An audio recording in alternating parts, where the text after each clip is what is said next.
Greetings, ladies and gentlemen, and welcome to Interesting Ideas on Christmas Eve. You're obviously very busy today, and I won't take too much of your time, but I happened to come across something just kind of by accident, and it made me very sad. At the same time, I was fascinated by the story that I found. And so, if you'll give me just a few minutes, I'd like to share it with you. Again, I was going back to my friend Richard Rohr and his meditation from yesterday, and it was called Mary's Wholehearted Call. Mary's Wholehearted Call. And it was an excerpt from a woman named Rachel Held Evans. Rachel Held Evans. And here was the tragedy. 1981 to 2019. You can figure that out. A wonderful woman, bright, beautiful, mother of children, 1981 to 2019. Well, I'll finish the story, and then we'll just share her words and maybe a comment or two, and we'll be done. And I think you'll find something useful, practical, inspirational, maybe a little bit tearful on this Christmas Eve. I'm Stan Houston. The program is Interesting Ideas, and it begins right now.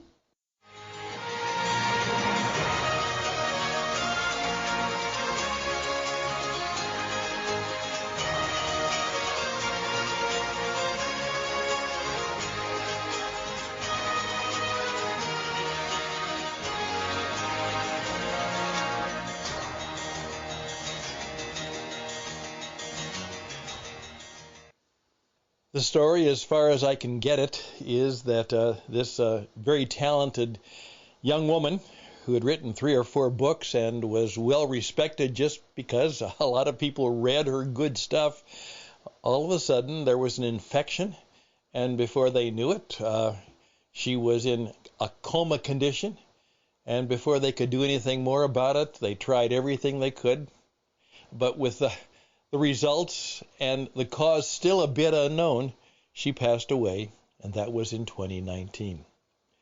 And here are her words from that particular exposition on Mary.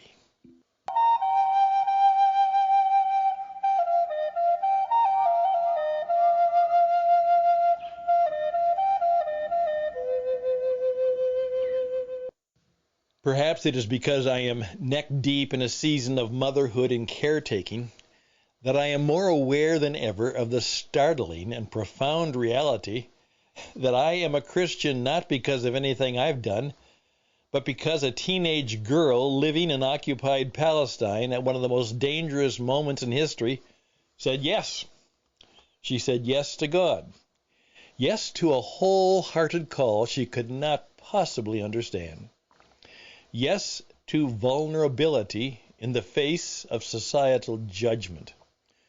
Yes to a vision for herself and her little boy of a mission that would bring down rulers and lift up the humble, that would turn away the rich and fill the hungry with good things, that would scatter the proud and gather the lowly. See the story in Luke 1:51 through 53. Yes to a life that came with no guarantee of her safety or even of her sons. She goes on to say, I know that Christians are Easter people. We are supposed to favor the story of the resurrection, which reminds us that death is never the end of God's story.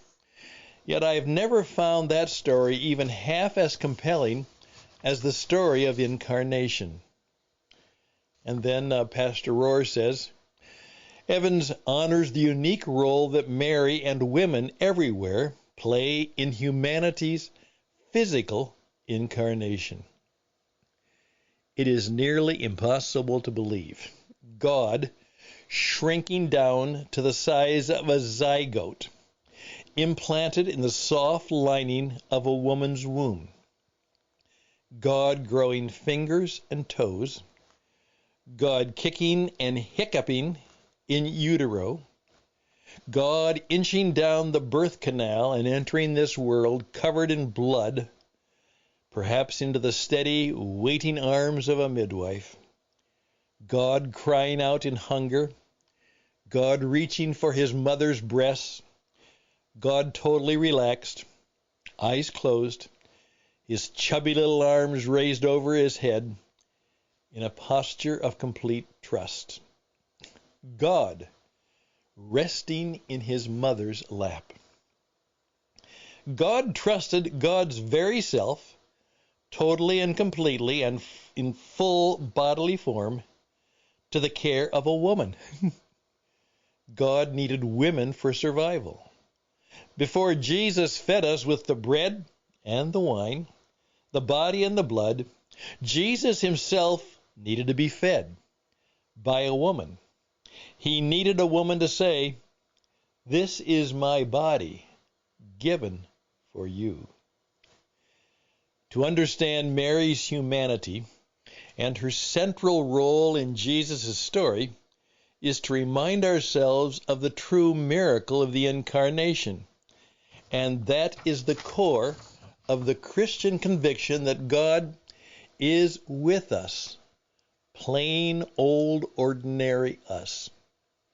God is with us in our fears and in our pain, in our morning sickness and in our ear infections, in our refugee crisis and in our endurance of empire, in smelly barns and unimpressive backwater towns, in the labor pains of a new mother, and in the cries of a tiny infant. In all these things, God is indeed with us, and God is for us.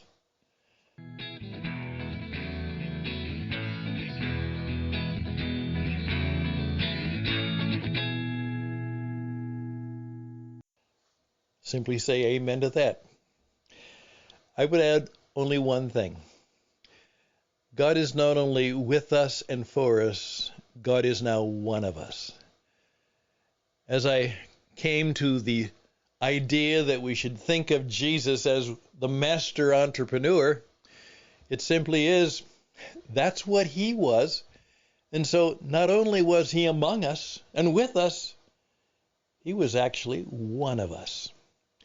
And so whatever it is we are, it could very well be that he is too. Yes, Emmanuel, God is with us. Good news. God is for us. Great news. And God is one of us. Incredible news. Comfort and joy, indeed. But it leaves us at choice. And that means every time we celebrate Christmas, it's a crisis, because we have to decide what we are going to do about that very act of God becoming one of us, among us, with us, and loving us. And that's something we all have to do on this Christmas Eve and Christmas Day. Choose well. I'm Stan Houston. Merry Christmas. Best of blessings. Happy Hanukkah. Celebrate that God truly is with us, for us, among us, and loves us. That is a great, great gift. Look forward to talking to you again sometime, probably in the new year. We'll take a little time off to celebrate the family and the child that we have in terms of our own situation. And you do the same. Find a time to rest, relax, and to worship, and get ready for the year before us. Interesting ideas, for sure. Best in blessings. Bye for now.